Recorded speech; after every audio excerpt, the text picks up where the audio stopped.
wisata di pantai wisata akan membangkitkan kau. Tak mau lupa kita betapa lahir sejauh di sana tuh kota di sana mama dan papa dan tora bersaudara.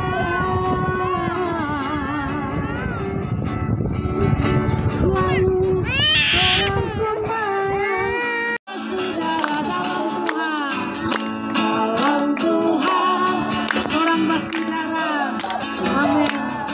Dalam Tuhan, orang bersaudara, dalam Tuhan, orang bersaudara, sekarang dan selamanya dalam Tuhan. Orang bersaudara lagi dalam Tuhan. Orang bersaudara, amin. Dalam Tuhan. Orang bersaudara. Dalam Tuhan. Orang bersaudara. Sekarang dan selamanya dalam Tuhan. Orang bersaudara, ku cinta keluarga Tuhan.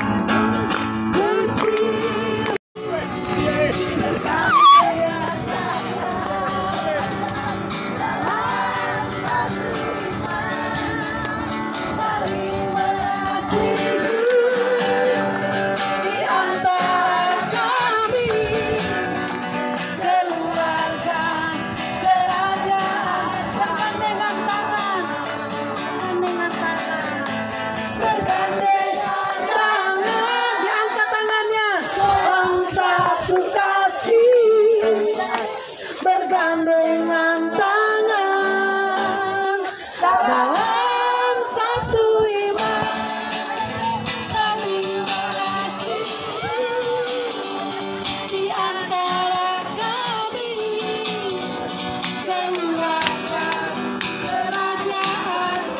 Bergandengan tangan,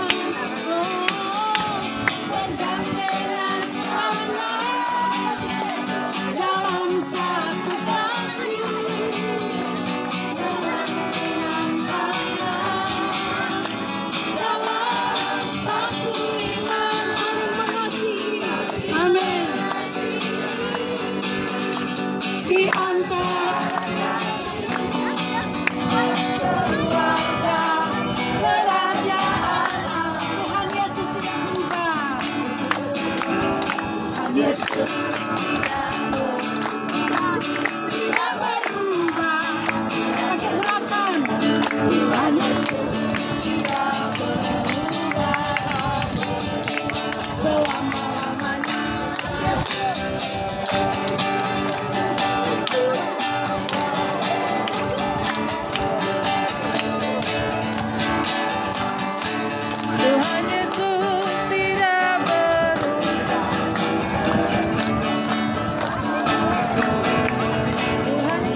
Shalom.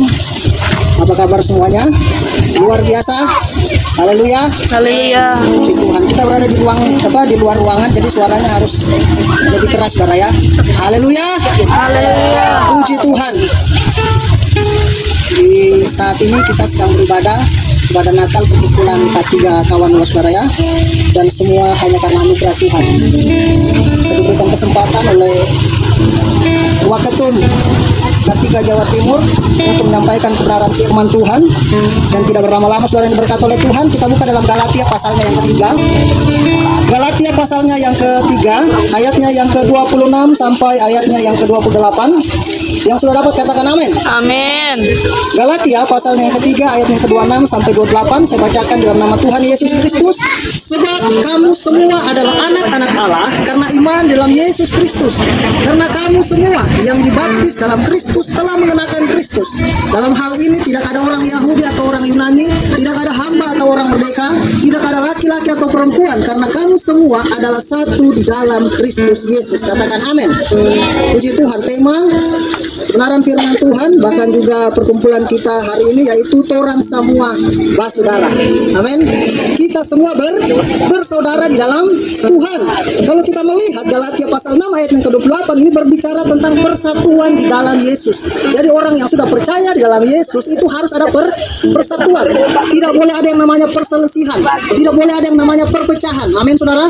Tetapi harus ada persatuan, dan fokusnya di sini bahwa tidak ada perbedaan. Makanya tadi ayatnya dituliskan bahwa tidak ada lagi orang Yunani, tidak ada lagi orang Yahudi ya. Apalagi kita di saat ini bukan hanya orang Manado toh ya. Saya Toraja, yang lainnya ada Ambon, yang lainnya ada Batak, saudara ya. Jadi semuanya sekarang bersaudara di dalam Tuhan. Katakan amin. Dan latar belakang ayat ini, Paulus menyampaikan pesan ini kepada jemaat yang ada di Galatia. Kenapa saudara yang diberkati oleh Tuhan? Karena jemaat yang ada di Galatia pada waktu itu sudah tercemar dengan ajaran-ajaran palsu. Ya, jemaat yang ada di Galatia sudah tercemar dengan ajaran-ajaran palsu. Apa itu? Yaitu orang yang percaya di dalam Yesus, kalau bukan dari orang Yahudi maka harus mentaati hukum Taurat. Ya, jadi sudah percaya kepada Yesus tetapi harus tetap melakukan hukum Taurat. Itu ajaran yang mereka berikan kepada jemaat yang sudah ada di Galatia pada waktu itu, sehingga pesan Paulus supaya orang-orang yang di sana itu jangan mengikuti ajaran-ajaran tersebut. Kenapa saudara yang diberkati oleh Tuhan? Karena iman di dalam Yesus Kristus menyelamatkan. Katakan amin. Hanya percaya di dalam nama Tuhan Yesus Kristus pasti selamat. Orang yang percaya kepada Yesus Kristus pasti selamat. Di luar Yesus tidak ada keselamatan. Katakan amin. Saudara yang diberkati oleh Tuhan, kalau kita melihat mengapa tidak boleh melakukan hukum Taurat, bukankah Yesus datang untuk menggenapi, bukan menghapuskan. Tetapi kenapa Paulus mengatakan tidak boleh melakukan hukum Taurat? Karena saudara yang diberkati oleh Tuhan, fokus Paulus dalam suratnya yaitu keselamatan itu hanya melalui iman. Ya, keselamatan hanya melalui iman. Iman kepada siapa?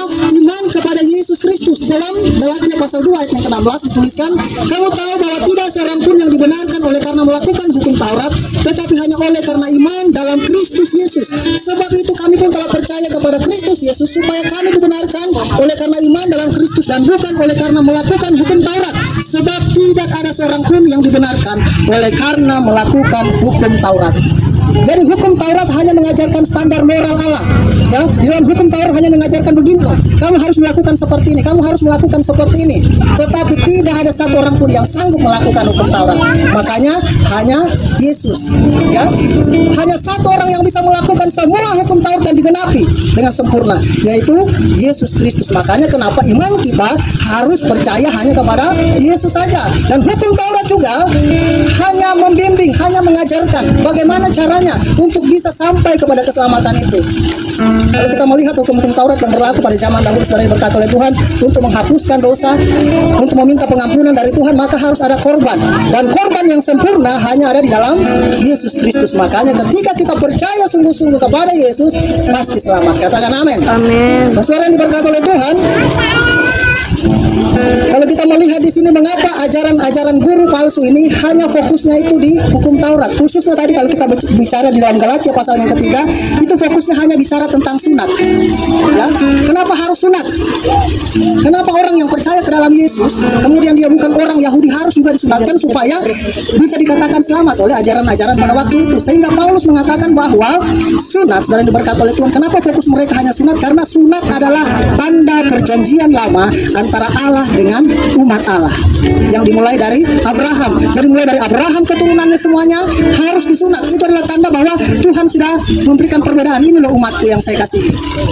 Melalui Abraham dan keturunannya ada keselamatan. Saudara yang diberkati oleh Tuhan. Nah, makanya guru-guru palsu kemudian mengajarkan tentang sunat kepada orang-orang yang percaya dalam Yesus harus disunat. Dan Paulus di sini mengatakan tidak perlu sunat. Kenapa saudara yang diberkati oleh Tuhan? Karena di dalam perjanjian baru ada tanda yang baru, ada perjanjian yang baru. Dalam Kolose pasal 2 ayat 11 dan 12 dituliskan, dalam Dia kamu telah disunat. Perhatikan baik, dalam Dia kamu telah disunat, bukan dengan sunat yang dilakukan oleh manusia, tetapi dengan sunat Kristus yang terdiri dari penanggalan akan tubuh yang berdosa. Karena dengan Dia kamu dikuburkan dalam baptisan, dan di dalam Dia kamu turut dibangkitkan juga oleh kepercayaanmu kepada kerja kuasa Allah yang telah membangkitkan Dia dari antara orang mati. Jadi perjanjian, di dalam perjanjian baru antara Allah dan manusia, yaitu melalui baptisan. Amin saudara. Dan baptisan ini bukan hanya sekedar tanda, oh dia sudah dibaptis selesai. Bukan saudara berkata oleh Tuhan, tetapi ada pembaharuan dalam hidup. Bukan hidup yang lama lagi, tetapi kepada hidup yang baru dalam Yesus Kristus. Makanya saudara yang diberkati oleh Tuhan, salah satu syarat supaya orang mau dibaptis adalah orang itu harus dewasa. Katakan amin. Amin. Orang yang dibaptis itu harus dewasa. Nah, bagaimana dengan orang-orang yang membaptis bayi? Ya kan, karena kan ada ajaran-ajaran yang mengatakan bahwa bayi bisa dibaptis. Nah, saudara yang diberkati oleh Tuhan, salah satu prinsip baptisan bayi itu, iman orang tua dan imam komunitas gereja dianggap sebagai pengganti dari iman bayi ini. Ya. Jadi kalau bayi ini sudah dibaptis, orang tuanya sudah bawa, berarti segala sesuatunya itu orang tuanya, karena masih tanggung jawab orang tuanya. Sementara saudara yang berkata oleh Tuhan dalam Yehezkiel 18 ayat yang ke-25, firman Tuhan 22 ayat firman Tuhan, orang yang berbuat dosa itu yang harus mati. Perhatikan, anak tidak akan turut menanggung kesalahan ayahnya, dan ayah tidak akan turut menanggung kesalahan anaknya. Orang benar akan menerima berkat kebenarannya, dan kefasikan orang fasik akan tertanggung atasnya. Jadi orang tua, perhatikan, orang tua, engkau tidak bisa menanggung dosa anak. Anak juga tidak bisa menanggung dosa orang tua. Makanya yang namanya baptisan bayi, saudara yang berkata oleh Tuhan, terpatahkan oleh kebenaran firman Tuhan. Amin. Dalam Kisah Para Rasul 2 ayat 38 dituliskan, bertobatlah dan hendaklah kamu masing-masing dibaptis dalam nama Yesus Kristus untuk pengampunan dosamu. Jadi ketika kita percaya kepada Yesus, dosa kita diampuni. Katakan amin. Ya, di luar Yesus tidak ada pengampunan. Oleh karena itu baptisan harus dihubungkan dengan pertobatan pribadi. Pribadi lepas pribadi. Kalau bayi tidak bisa mengambil keputusan. Tidak mungkin dia mengatakan saya mau dibaptis, padahal masih bayi, baru lahir atau baru 8 bulan atau 8 tahun. Belum bisa, belum percaya dengan sungguh-sungguh. Makanya kita sebagai orang percaya dengan Tuhan harus benar-benar percaya akan firman Tuhan, bukan kata orang gereja, bukan kata gembala dan lain sebagainya. Tapi kita belajar kebenaran firman Tuhan. Tolak ukur kita adalah firman Tuhan. Kalau firman Tuhan mencatat, maka kita harus melakukan. Katakan amin. Markus 16 ayat 15 dan 16. Lalu ia berkata kepada mereka, pergilah ke seluruh dunia, beritakan Injil kepada segala makhluk. Siapa yang percaya dan dibaptis akan diselamatkan. Jadi percaya dulu, baru dibaptis, bukan dibaptis dulu baru percaya. Tidak mungkin kan saudara sudah melakukan dosa yang banyak atau sudah dibaptis lebih dulu kemudian melakukan dosa lagi. Tidak mungkin, Tuhan. Orang yang percaya dalam Tuhan dikatakan bahwa baptisan itu sama dengan kematian Yesus. Jadi ketika dimasukkan ke dalam air kemudian dia keluar menjadi manusia yang baru dalam Yesus. Katakan amin. Amin. Ayat yang ke-28 tadi dituliskan, dalam hal ini tidak ada orang Yahudi atau orang Yunani, tidak ada hamba atau orang merdeka, tidak ada laki-laki atau perempuan, karena kamu semua adalah satu di dalam Yesus. Apa keuntungannya satu di dalam Yesus? Yang pertama, ada kesetaraan di dalam Tuhan. Jadi tidak ada perbedaan lagi. Kau mau kaya, kau mau miskin, ya, kau mau jelek, kau mau ganteng, kalau kau percaya kepada Yesus, kita satu dalam Yesus. Amin. Jadi tidak ada perbedaan lagi. Dalam Roma 10 ayat ke-12, sebab tidak ada perbedaan antara orang Yahudi dan orang Yunani, karena Tuhan yang satu itu adalah Tuhan dari semua orang. Hanya ada satu Tuhan. Katakan amin. Bukan ada tiga Tuhan. Kita sebagai orang percaya, kita percaya hanya Tuhan yang esa. Amin saudara. Semua Israel, Allah itu satu. Amin. Dan saudara berkata oleh Tuhan yang kedua, apa keuntungan kita satu dalam Tuhan? Menjadi bagian dari keluarga Allah. Ya, ketika kita percaya kepada Yesus, maka kita satu keluarga dalam Allah. Tinggal dalam aku dan aku dalam dia, ia berbuah banyak. Sebab di luar kamu, di luar aku, kamu tidak dapat berbuat apa-apa. Barang siapa tidak tinggal dalam aku, ia dibuang keluar seperti ranting dan menjadi kering. kemudian dikumpulkan orang dan dicampakkan dalam api lalu dibakar. Jikalau kamu tinggal dalam aku dan firmanku tinggal dalam kamu, mintalah apa saja yang kamu kehendaki dan kamu akan menerimanya. Katakan amin. Ketika kita dalam Yesus, satu dalam Yesus, orang semua saudara, berkat Tuhan melimpah bagi kita orang yang percaya. Puji Tuhan. Saya tidak perpanjang saudara karena waktu. Tuhan Yesus memberkati. Haleluya. Saat ini Tuhan, Engkau melihat empat kekasih ini menyerahkan diri mereka untuk menggenapi firman Allah. Mereka akan menerima baptisan air. Roh Kudus tolong, Roh Kudus tolong dalam nama Yesus. Roh Kudus tolong dalam nama Yesus. Roh Kudus tolong dalam nama Yesus. Roh Kudus tolong dalam nama Yesus. Haleluya. Kami akan siap membaptis keempat kekasih ini di dalam nama Tuhan Yesus Kristus, dan kami akhiri ibadah ini. Haleluya. Amin.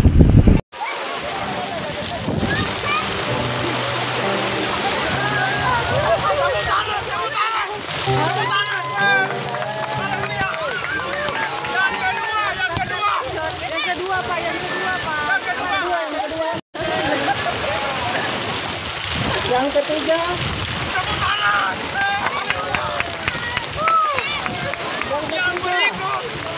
Sarah, Saudara-saudari, Sarah Henti Pomanto. Hari ini tanggal 30 Desember 2024, saya selaku hamba Tuhan Yesus Kristus akan membaptis engkau sebagai tanda pengampunan dosa dan pembaharuan hidupmu mulai hari ini dalam nama Tuhan Yesus.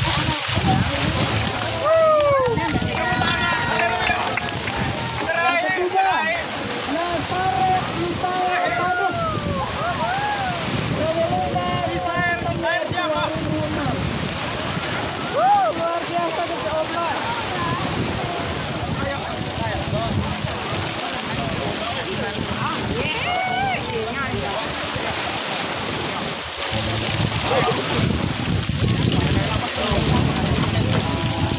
Saudara Misael Nasaret Sadok, hari ini tanggal 30 Desember 2024, saya selaku hamba Tuhan Yesus Kristus akan membaptis engkau sebagai tanda pengampunan dosa dan pembaharuan hidupmu mulai hari ini sampai selama-lamanya.